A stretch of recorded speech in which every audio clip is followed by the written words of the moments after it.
9 p.m., BULOVA, Boulevard Watch Time, WABC, New York. The Columbia Network takes pride in presenting Orson Welles in the first production of a unique new summer series by the Mercury Theater on the Air.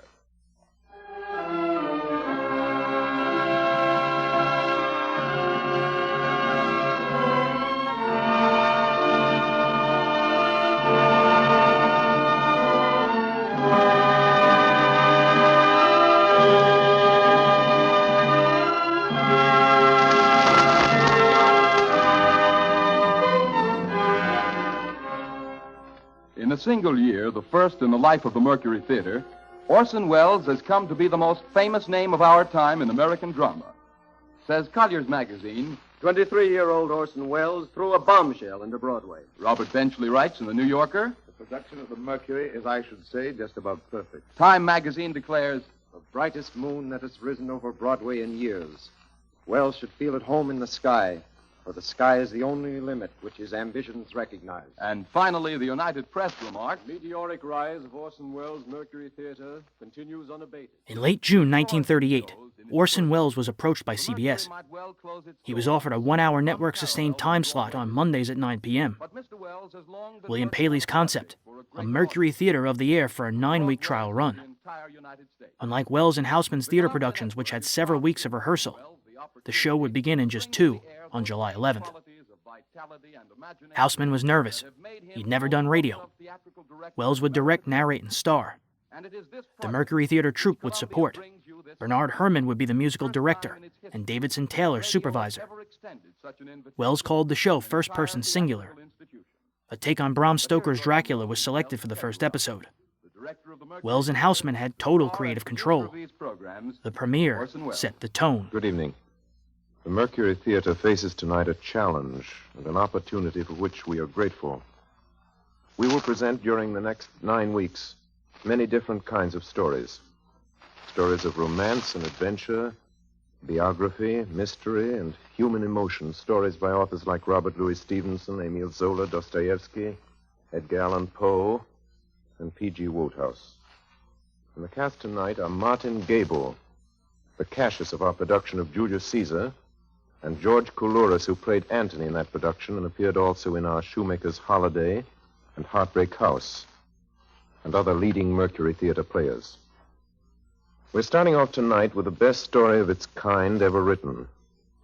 You will find it in every representative library of classic English narratives. It is Bram Stoker's Dracula. The next time I speak to you, I am Dr. Arthur Seward.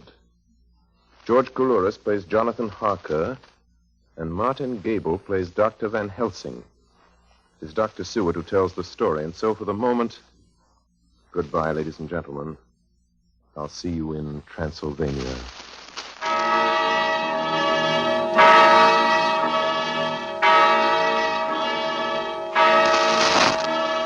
The Mercury Theater on the Air presents Orson Welles as Count Dracula in his own version of Bram Stoker's great novel, Dracula.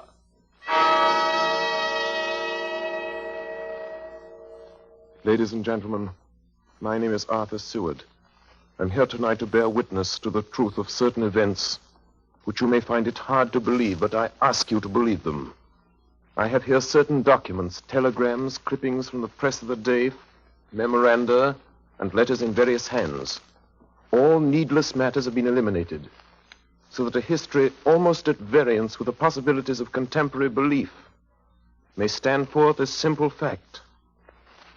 I present you first with excerpts from the private journal of Jonathan Harker. I, Jonathan Harker, lawyer's clerk, article to Peter Hawkins, Esquire of Exeter, England, am writing this journal in the hope that if misfortune overtakes me, it may one day come to the eyes of those who love me.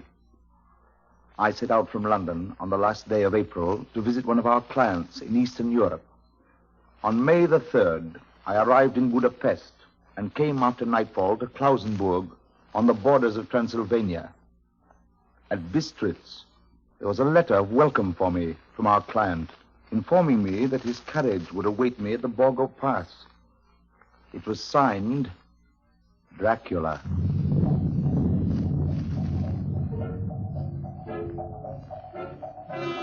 Over the next 9 weeks, listeners heard adaptations of classics like Treasure Island, A Tale of Two Cities, The 39 Steps, The Man Who Was Thursday, The Affairs of Anatole, and The Count of Monte Cristo, for which Welles simulated the sound of a dungeon by having the actors play their scenes from the floor of the CBS restroom.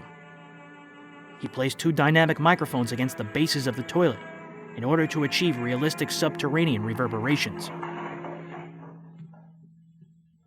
Get on board.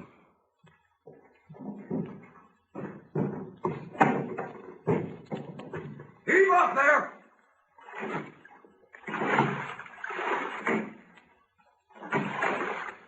I sat in the stern sheets with a guard on each side of me in the little boat.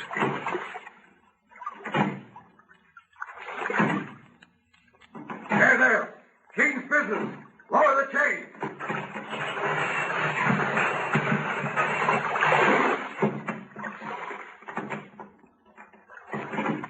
The chain that closes the mouth of the port at night was lowered.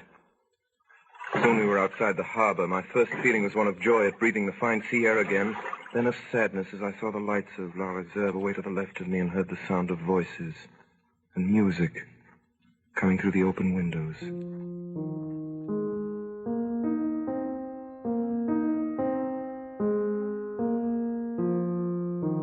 After September 5, 1938, CBS renewed the series under a new name, the Mercury Theater of the Air, moving it to Sundays at 8 p.m.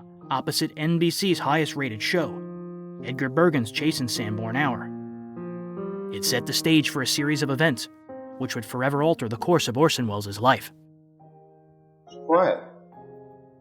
You want me to speak now? I'm sorry. Of course, we are deeply shocked and deeply regretful about the results of last night's broadcast.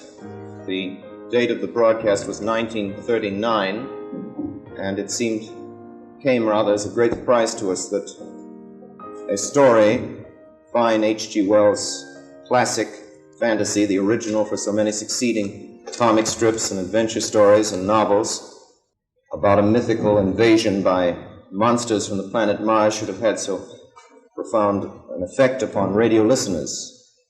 Seemed to us to be clearly in the realm of the fairy tale. Deeply regretful that this is not so.